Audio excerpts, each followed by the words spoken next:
3 words that freeze abuse at home. They are not shouted, nor are they whispered in desperation.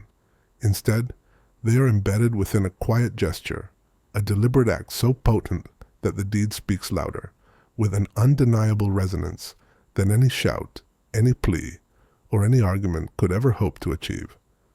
This power isn't born from volume. It emanates from an unassailable, undeniable truth. It signifies a profound, irreversible shift, transforming what might otherwise be a contentious, draining argument into an unchangeable, irrefutable fact that silences all opposition. It's the moment when the narrative, painstakingly woven by those seeking to diminish, suddenly unravels, exposing its flimsy threads to the harsh light of reality. I witnessed this profound transformation just last week, an event that etched itself into my memory with the clarity of a newly cut diamond. It was a family gathering, ostensibly convened for a celebration. Ilias's 82nd birthday, an occasion meant to honor his longevity and wisdom. The setting was his meticulously kept dining room, filled with the aroma of roasted lamb and the clinking of crystal glasses, a facade of festive cheer that, as the afternoon wore on, began to subtly, insidiously turn sour. Elias, the patriarch, though 82 years old, remained as sharp, as intellectually acute as he had ever been, his mind a steel trap of memories and insights. Yet the inexorable march of time had inevitably slowed his movements, lending him a fragile air that his opportunistic daughter-in-law Clara was all too eager to exploit. Clara, with an almost predatory grace, was running the show, orchestrating every detail of the family's interactions, particularly those involving Elias. Her helpful suggestions, delivered with an unsettling blend of saccharine sweetness and chilling firmness, felt less like gentle guidance and more like unequivocal commands, each one a subtle chisel chipping away at Elias's autonomy. "Dad," she'd cooed, her voice dripping with an artificial concern that barely masked her underlying agenda. "Don't you truly think it's time, perhaps, to let us manage the finances completely? It's simply too much for you now, isn't it? The complexities of the market, the endless paperwork. We're here to alleviate that burden, to ensure your peace of mind." She paused, her gaze sweeping the room, soliciting silent agreement from the more passive family members. Then, without missing a beat, she pressed on, her eyes returning to Elias with a calculating intensity. "And this house, Dad, it's a lot for you, isn't it? All those stairs, the extensive grounds, the upkeep must be simply exhausting. We've been discussing it, David and I, and we think we could sell it, get you a lovely, bright little apartment, perhaps in that wonderful senior community everyone raves about. So much less hassle, Dad. Think of the freedom." Elias, momentarily caught off guard by the relentless torrent of her suggestions, found himself murmuring about needing to think, about needing time to consider such significant changes. That, in retrospect, was his initial mistake. He believed, with an outdated sense of propriety, that politeness and careful consideration would prevail, that a reasoned deferral would be met with understanding. He clung to the notion that the implicit understanding of his own lifelong competence, his decades of successful financial stewardship, would be enough to deflect Clara's insidious agenda. He mistakenly thought his words still carried the inherent weight and respect it once did, that his quiet authority remained unquestioned. And so he sat there, allowing the narrative to build, allowing Clara to skillfully paint him as frail, as confused, as a man teetering on the edge of senility, ready to be helped right out of his beloved home, out of his meticulously constructed life. Each carefully chosen word, each sympathetic sigh from Clara, contributed to a portrait of an elderly man in gentle decline, a man who, for his own good, required the benevolent intervention of his younger, more capable family. The common and often fatal mistake in such situations is to engage on their terms, to step onto the battlefield they have carefully chosen. It's to fall into the trap of justifying one's own autonomy when it should be a given, an unalienable right. It's to find oneself desperately defending a position that should never require defense, to plead for what is inherently yours. It's to allow the quiet erosion of boundaries, subtle at first, to become a roaring flood that washes away all your foundations. Elias, for a tense period, was letting it happen. The air in the dining room grew thick, heavy with Clara's unspoken assumptions, her thinly veiled demands masquerading as care. The gleaming mahogany table, once laden with a celebratory feast, now seemed to fill with the tangible weight of Clara's sensible plans, each one a further encroachment upon Elias's sovereignty. He could almost feel the walls of his life closing in, constricted by the tightening grip of his daughter-in-law's perceived benevolence. But then, a flicker ignited in Elias's steady gaze, a sudden, potent spark of remembrance. He remembered our conversation from just a few weeks prior, a conversation that had been both practical and deeply philosophical, a quiet lesson in the art of reclaiming personal power. He recalled the practice sessions, the small, deliberate actions we had rehearsed, the precise choreography of reassertion. A faint, almost imperceptible tremor passed through him, a tremor of resolve. He took one calm, measured breath, drawing the air deep into his lungs, feeling the cool rush settle his racing thoughts. Then another. He felt the solid ground beneath his feet, the firm chair supporting his back. He deliberately, unhurriedly, looked directly at Clara, his eyes, usually kind and twinkling, now steady, unblinking, holding her gaze with an unyielding intensity. "Clara," he said, his voice surprisingly low, yet imbued with an unmistakable firmness that cut through the lingering chatter and unspoken tension. "I'd like you to do something for me. I'd like you to get the family deed from the safe in my study. You know the one I mean. The heavy document with the prominent red seal." The room, which had been buzzing with the low hum of polite conversation and Clara's persistent monologue, went abruptly, completely silent. A sudden, unexpected hush descended, so profound it seemed to absorb all sound, all movement. Clara, who had been mid-sentence, meticulously outlining the supposed perils of escalating property taxes, faltered, her words catching in her throat like a foreign object. Her carefully composed smile, a practiced mask of solicitous concern, tightened, a thin, brittle line stretching across her face. "Dad," she stammered, her voice suddenly unsure, lacking its usual confident cadence. "There's no need for that, really. We trust you implicitly. We always have." She tried to regain control, to brush off his request as an elderly man's eccentricity, a momentary lapse of judgment. "No, Clara," Elias repeated, his voice maintaining its even, unwavering tone, his gaze never leaving hers. It wasn't accusatory, nor was it angry. It was simply resolute, a force of nature. "I insist. Go to the study. The safe is unlocked. The deed, please." His words were calm, clear, precise, leaving no room for argument or evasion. The sentence that stops the table. Just like that, with a single, unadorned demand, clear and unequivocally calm, the entire dynamic of the room, indeed, the entire family interaction, shifted. It wasn't a desperate plea for understanding or a fragile defense of his capabilities. It was an instruction, an unequivocal assertion of authority that flowed directly from a wellspring of quiet, unwavering power. It was a declaration, not a debate. The air crackled with the palpable weight of his unexpected command, shattering Clara's meticulously constructed illusion of control. The carefully cultivated narrative of Elias's impending decline, so confidently spun by Clara, suddenly seemed to fray at the edges, jeopardized by this simple, direct request. Her eyes darted around the room, a brief, frantic search for an ally, a supportive nod, but she found none. The other family members sat frozen, captivated by the unfolding drama, silently acknowledging the abrupt change in the power structure.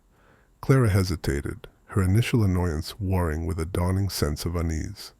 Her facial muscles tensed, a fleeting grimace of irritation distorting her usually pleasant features. She knew the study, a sacred space Elias had always guarded.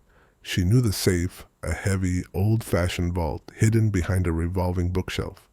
And she knew the deed, a document whose significance she had always understood, even as she sought to undermine its implications. What she didn't know, what truly disoriented her, was Elias's intention. What he planned to do with such a weighty document in such a public manner.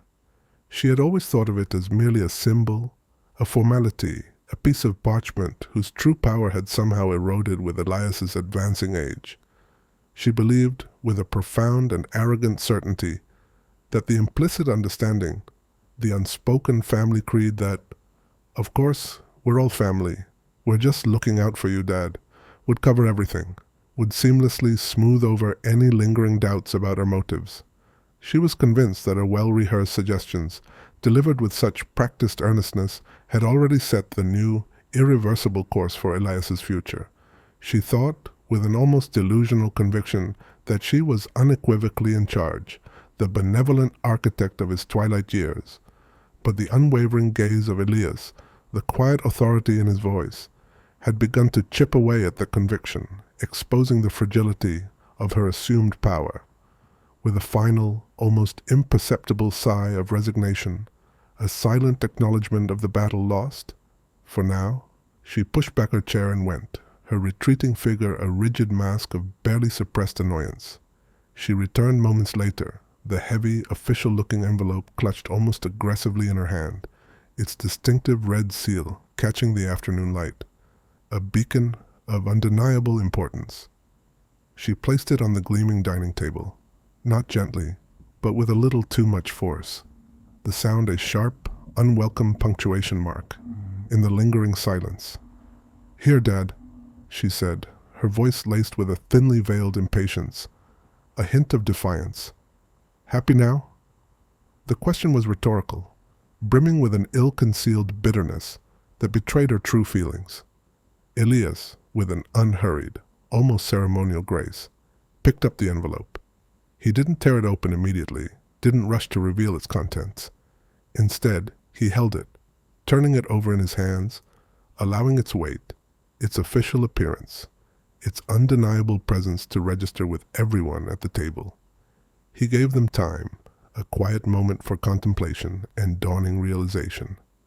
His son, David, Clara's husband, shifted uncomfortably in his seat, his gaze dropping to his half-eaten plate, a silent acknowledgement of the brewing storm he had neither the courage nor the conviction to prevent.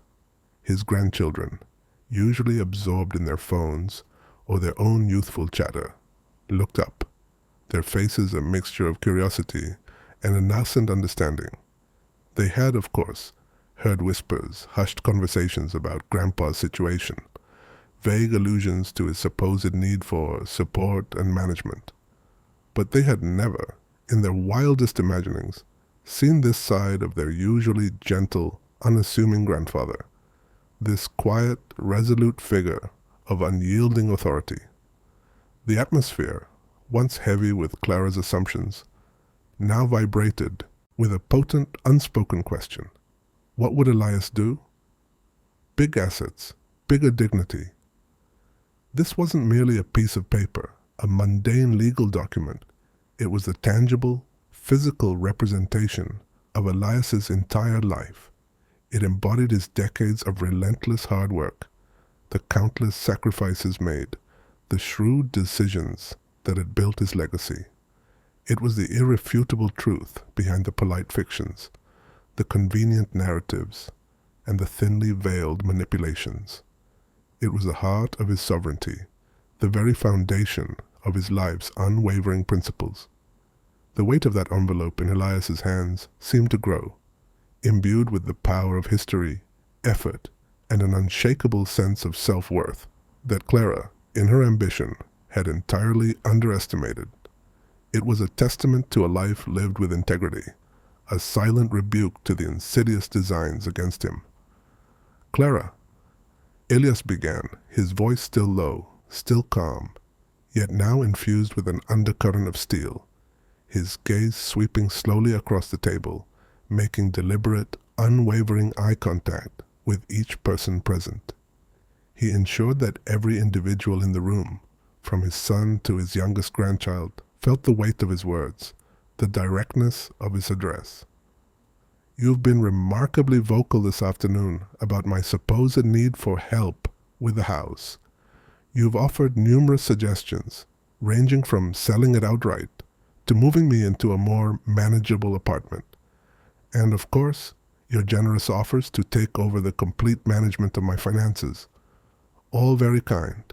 I'm sure you sincerely believe," he concluded, a subtle, almost imperceptible irony lacing his tone, just enough to prick the taut air, to hint at the deeper, unstated truth. "However, I believe there's been a slight, yet fundamental, misunderstanding regarding the nature of my affairs." He then slowly, with an almost theatrical deliberation that commanded absolute attention, pulled the heavy parchment of the deed from the envelope. The document itself was ancient, its edges slightly yellowed with age, bearing the impressive weight of official stamps, intricate legal script, and the bold, authoritative signatures of past officials. He unfolded it with meticulous care, the rustling paper, a sharp, distinct sound in the profound silence of the room. He didn't raise his voice in anger. He didn't shout in frustration. He didn't even resort to a dramatic point of a finger. He simply, yet profoundly, placed the unfolded deed flat on the dining table, centering it precisely amidst the remnants of the celebratory meal. There it lay, a silent yet thunderous declaration. The day the deed spoke, and speak it did, with an eloquence and authority that rendered all prior arguments utterly meaningless. It lay there, irrefutable, undeniable, a beacon of unassailable truth in a room full of carefully constructed deceptions. Its presence was a stark, tangible manifestation of a reality that Clara had desperately tried to obscure, to overwrite with her own self-serving narrative. Then, with a movement that was both precise and deeply symbolic, Elias tapped a specific line on the deed with his index finger, his nail a pale contrast against the ancient parchment. "This, Clara," he stated, his gaze shifting directly to his daughter-in-law, then briefly to his son, David, "is the title. And as you can plainly see, my name, Elias Thorne, is the only one unequivocally listed here. This house, this property, with its many years of history, its countless memories, has been unequivocally mine for 50 years, and it remains without any shadow of a doubt mine. There is no ambiguity, no shared ownership, no room for interpretation. The proof that ends the excuse." Clara's face, which had been a mask of feigned concern, flushed a deep, undeniable crimson, betraying the shame and indignation simmering beneath her carefully maintained composure.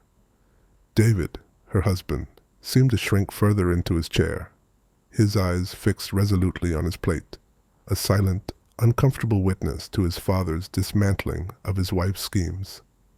The subtle manipulations, the carefully crafted assumptions, the quiet, insidious eroding of Elias's autonomy and dignity, they crumbled, one by one, under the undeniable, unyielding weight of that single, powerful document. It was no longer a nebulous debate about Elias's perceived competence, his aging faculties, or his subjective best interests. It was simply and profoundly a fact, a legal, unassailable, and irrefutable fact, laid bare for all to see. The very foundation of Clara's carefully constructed campaign had been obliterated by a piece of paper, backed by the unwavering resolve of a man she had so casually dismissed. Elias continued, his voice still remarkably calm, yet now infused with an unwavering, undeniable authority that radiated outward, filling every corner of the room. "I understand your stated concerns, Clara," he reiterated, his tone coolly polite. "But I must emphasize that they are fundamentally misplaced. My finances are, and always have been, impeccably in order, managed with foresight and prudence. My home, this house, is not merely a structure. It is my sanctuary, a place of peace and deeply personal significance. And perhaps most importantly, my decisions concerning both my property and my life are unequivocally my own. You are, of course, always welcome in my home, Clara, as are all members of my family, always, as my cherished guests. But let us be absolutely clear, from this moment forward, about precisely who is in charge here, under this roof, within the bounds of my life. He paused, allowing his words, each one a carefully weighted stone, to sink in, to resonate deeply within the stunned silence of the room. He wasn't cruel in his delivery. He was merely factual, precise, and utterly unyielding.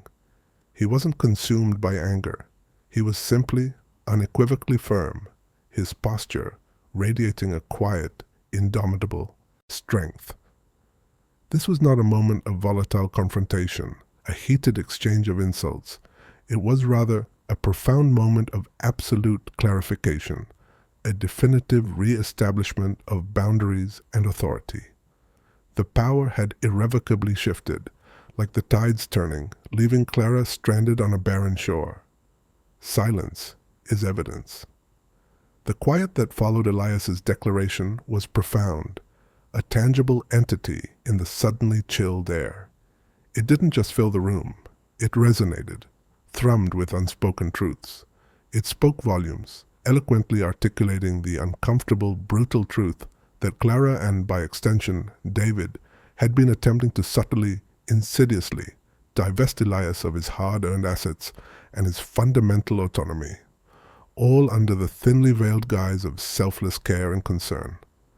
The insidious ageism, the deeply ingrained societal assumption that an elderly man, simply by virtue of his years, could no longer be trusted to manage his own affairs, to make his own choices, was laid starkly bare, exposed for the manipulative prejudice it truly was. The silence hung heavy, accusing, each second stretching into an eternity of unspoken culpability. "Now?" Elias said, breaking the spell of profound quiet, leaning forward slightly, his eyes still steady, unwavering, holding Clara's fixed gaze. "About those property taxes you were so very concerned about, Clara. The ones you were so diligently detailing the perils of. I paid them last week, as is my consistent habit, well in advance of the due date. Here's the receipt."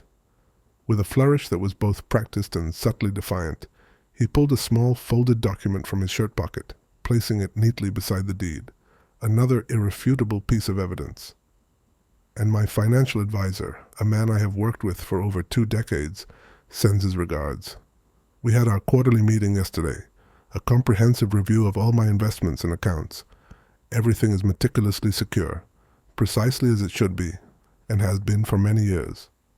The best justice tool doesn't shout. It does not resort to emotional pleas or histrionics.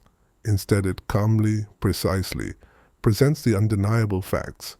It meticulously brings forth the unimpeachable documentation, cutting through the dense fog of assumption, bias, and manipulative narratives with the surgical precision of a sharp blade. It illuminates the truth, leaving no shadow for deceit to hide within. Clara, utterly defeated, her carefully constructed edifice of control having completely crumbled around her, could only manage a choked, almost inaudible, "Oh well, good to know, Dad." Her voice was devoid of its earlier sweetness, stripped bare of its calculated charm, leaving only a hollow shell of surrender. The power dynamic, which she had so confidently believed herself to wield, had utterly, completely, and irrevocably flipped. The entire narrative she had so meticulously constructed, the carefully curated story of Elias's supposed decline, upon which she had banked her entire strategy, had collapsed into a pile of baseless assumptions, revealed not merely as mistaken, but worse, as fundamentally malicious in its intent. Her benevolent mask had shattered, exposing the raw ambition beneath. Elias, with the same unhurried deliberation he had displayed throughout, picked up the deed, folded it carefully along its original creases, and slid it back into its heavy, red-sealed envelope. "I genuinely appreciate your intentions, Clara," he said, his voice softer now, yet no less firm, no less resolute, embodying a quiet strength that was almost more intimidating than outright anger. "However, from this moment forward, any and all discussions pertaining to my finances, my property, or any other significant aspect of my personal affairs will be initiated exclusively by me, or they will be conducted only with the explicit presence of my legal counsel. To ensure the clear establishment of these new boundaries, I've put a new, secure lock on the study safe.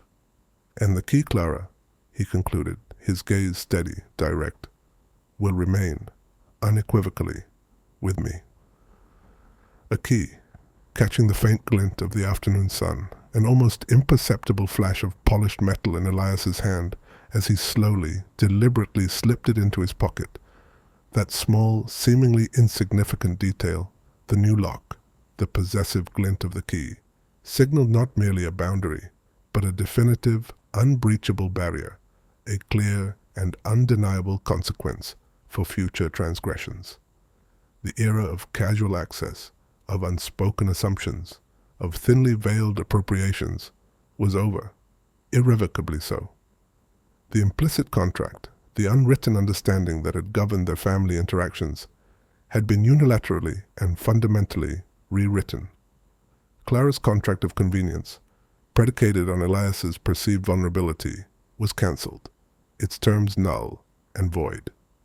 The insidious idea of Elias needing to move, of being gently coerced from his home, was gone, eradicated by a single, resolute act.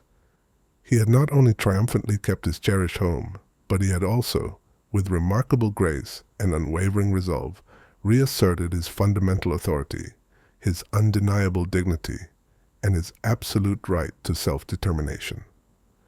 This wasn't merely a dispute about a house, a piece of real estate, or a sum of money.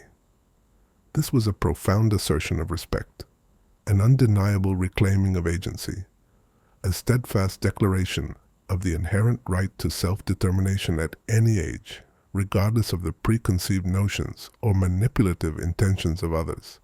It was about exposing the insidious, pervasive bias that often targets the elderly, a prejudice that costs not only dignity and peace of mind, but can indeed cost them their home, their savings, and their very sense of self. It was a potent reminder that wisdom and competence do not, in fact, diminish with the accumulation of years. Rather, they often deepen, becoming more refined, more resilient. This kind of calm, unyielding power, this ability to stand firm in the face of subtle aggression, does not simply manifest by chance. It is not an innate trait possessed by a lucky few. It is meticulously built, brick by brick, through intentional practice, through mindful preparation. It is a carefully cultivated ritual, a discipline of the mind and body that fortifies one's spirit against the encroaching tides of manipulation and disrespect. It demands foresight, emotional intelligence, and a deep understanding of one's own worth. Imagine Elias, in the quiet solitude of his study, just a week before that fateful family gathering, meticulously preparing, honing his internal resolve. Step 1. Centered breathing, the foundation of calm. Close your eyes, allowing the external world to recede, if only for a few moments. Focus your awareness inward on the steady rhythm of your breath. Inhale slowly, deeply, through your nose, feeling the cool air fill your lungs, expanding your chest and abdomen, drawing in tranquility. Hold that breath for a count of 4, allowing the oxygen to permeate every cell, to oxygenate your very essence. Then release slowly, deliberately, through your mouth, exhaling all tension, all doubt, all fear. Feel the gentle rise and fall of your chest, the subtle contraction as the air leaves your body, carrying with it any lingering anxieties. Repeat this profound cycle 5 times, allowing each breath to deepen your sense of inner peace. Feel your heart rate gradually settle, slowing its frantic pace, becoming a steady, reassuring thrum within your chest. Feel the solid, unwavering ground beneath you, supporting you, anchoring you to the present moment. This isn't merely about slowing your breath. It's about grounding yourself, about connecting with an unshakable core of inner stillness. This ritual is not about preparing for an aggressive confrontation. It is about cultivating profound clarity, about sharpening your awareness and fortifying your inner resilience. It ensures that when the moment of challenge arrives, you meet it not with impulsive reactivity, but with deliberate, composed strength. This centered state allows you to access your highest cognitive functions, to think clearly, to respond strategically, rather than being swept away by emotional turbulence. Step 2. Strong posture, low voice, steady eyes, the projections of authority. Assume a posture that radiates quiet strength, even when seated. Sit tall, your spine elongated, shoulders gently back and down, relaxed yet firm. Imagine a string pulling gently from the crown of your head, aligning your entire body. Feel truly grounded, rooted to your seat, connected to the earth. This physical embodiment of strength is not about aggression. It's about asserting your presence, your inherent right to occupy space. Now, practice speaking in a measured, deliberate tone, slightly lower than your usual pitch. This isn't a whisper that conveys weakness, nor is it a shout that betrays anger. It's a steady, resonant voice, imbued with a quiet power that commands attention without demanding it. Its lower frequency naturally bypasses the amygdala's alarm system, making your words sound more authoritative, less threatening, and thus more easily received. Stand before a mirror if possible. Practice meeting your own gaze, holding it unwavering, steady, direct. This simple act builds profound self-confidence, projects an undeniable aura of authority, and crucially, calms your own nervous system, signaling to your brain that you're in control, that you are not under threat. This congruence between your inner state and your outer presentation is key. Step 3. The policy rule and the neutral phrase, the shield of fact. Prepare your tools in advance. Have readily accessible the specific policy, the rule, the contractual clause, or the legal document relevant to your situation.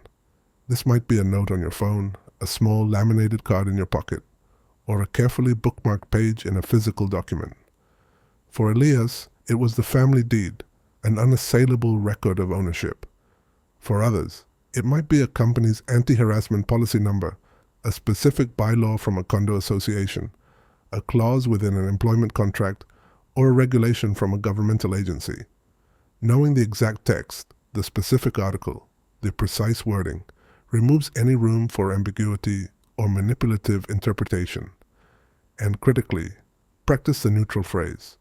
This phrase is designed to be factual, devoid of emotion, and to strategically shift the burden of action or proof onto the other party. Examples include, I'd like to speak with the person in charge and receive a printed copy of the exact policy you are referencing, or I'd like to understand the specific rule or regulation regarding this matter in writing, or can you please provide the official documentation supporting that claim? For Elias, it was the direct, unyielding, I insist you get the deed. Such phrases are not confrontational, they are diagnostic. They are neutral, factual, and empower you by demanding transparency and verifiable information, forcing the aggressor to operate within a framework of rules rather than emotional manipulation. Step 4. Camera ready, time, location. Noted, the unblinking witness. Ensure your smartphone is quickly and easily accessible. Know precisely how to activate its recording function instantly with a single practiced motion. Even if you never ultimately use the recording, the readiness itself is a profoundly powerful tool for your own peace of mind, a psychological anchor that reinforces your preparedness and mitigates potential panic. Mentally note or discreetly jot down, if circumstances safely permit, the exact time, date, and specific location of the interaction.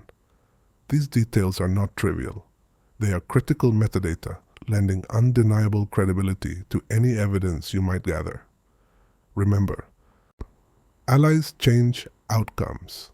And sometimes, the most crucial ally is your own recorded evidence, an objective, unblinking witness that can corroborate your account and expose manipulative behavior. Be aware of local laws regarding consent for recording. In some jurisdictions, all parties must consent. If in doubt, simply having your phone visible can serve as a deterrent, signaling your preparedness without violating privacy laws. Sensations and adjustments, the embodiment of preparedness. As you practice these steps, become exquisitely attuned to the subtle shifts within your own body and mind. Feel the tension, that insidious tightness that often resides in your shoulders, subtly dissipate with each deliberate breath, leaving you lighter, more agile. Adjust your seated or standing position until you feel not aggressive, but powerfully grounded, stable, and resilient. Notice the stillness in your hands, the absence of fidgeting, a physical manifestation of your inner calm and control. The profound benefits of this ritual are multifaceted and deeply impactful. Enhanced safety through preparedness, absolute clarity of thought and intention, unparalleled leverage in challenging interactions, significantly reduced panic in high-stress situations, and the invaluable presence of objective proof to support your narrative. You transcend the vulnerability of a perceived victim.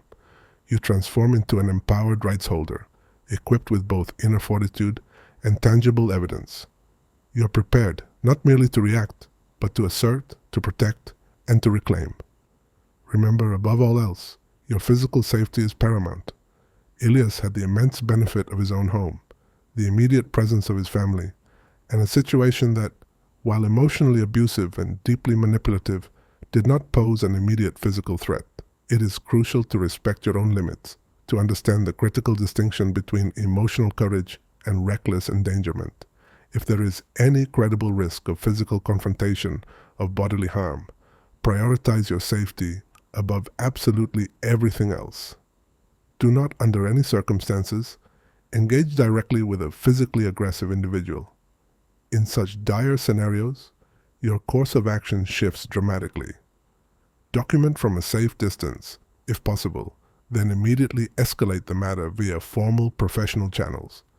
This means contacting adult protective services, seeking legal counsel, reaching out to trusted law enforcement authorities, or engaging any other relevant protective services. Laws regarding personal safety and elder abuse vary significantly by jurisdiction, so adapt your approach meticulously to comply with local regulations and available resources. Your dignity, while priceless, can always be reclaimed. Your physical safety, however, is non-negotiable and irreplaceable. This comprehensive strategy is about cultivating calm courage, not about inciting reckless bravado. It is about empowering yourself with intelligent, strategic action. Ilyas, through his quiet yet resolute stand, showed us that dignity is not a gift passively bestowed. It is a fundamental right actively claimed, asserted with unwavering conviction.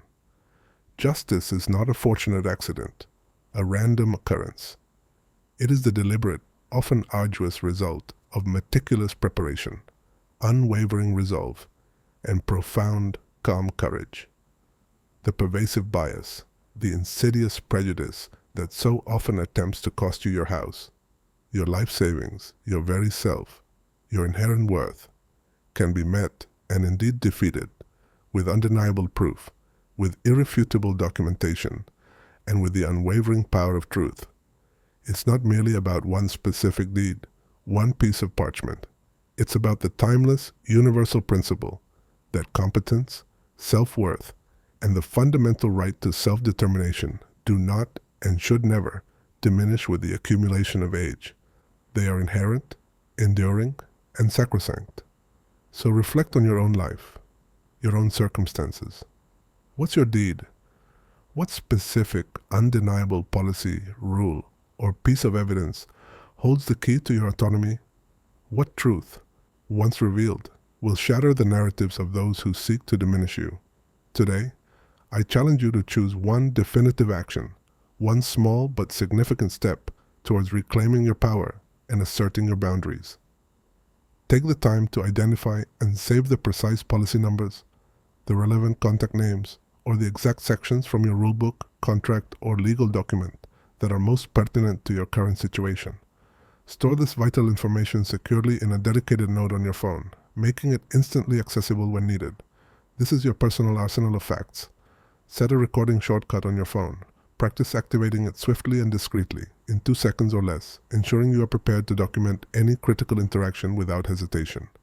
Familiarize yourself with the process until it becomes second nature. Practice one calm, neutral phrase that unequivocally asserts your boundary or demands verifiable proof. This could be, "I'd like to see that in writing, please." Or, "Can you show me the official policy on that particular matter?" Or, "I prefer to conduct this conversation with my advisor present." Rehearse it until it feels natural, firm, and devoid of emotional charge. Choose one trusted ally. This could be a friend, a family member, a professional, such as a lawyer or therapist, or even a support group contact, and share your plan, your concerns, and your chosen strategy with them. Let them serve as your witness, your sounding board, your emotional anchor, and a potential advocate should the need arise. Their knowledge is an additional layer of protection. And then, commit with absolute conviction to your 10-minute ritual just once this week. Find a quiet moment. Center yourself with deliberate breaths. Assume a posture that radiates unwavering strength. And speak your truth, clearly, calmly, and with absolute authority, knowing that you are prepared, empowered, and resolute. Tell us in the comments below, what's the one action you're committing to today? What's the next scenario, the next challenge, the next subtle erosion of your autonomy that you are determined to tackle with calm courage and strategic foresight? Your story, your deliberate action, creates powerful ripples, inspiring and empowering us all. Let the deed speak unequivocally and powerfully for your inherent worth.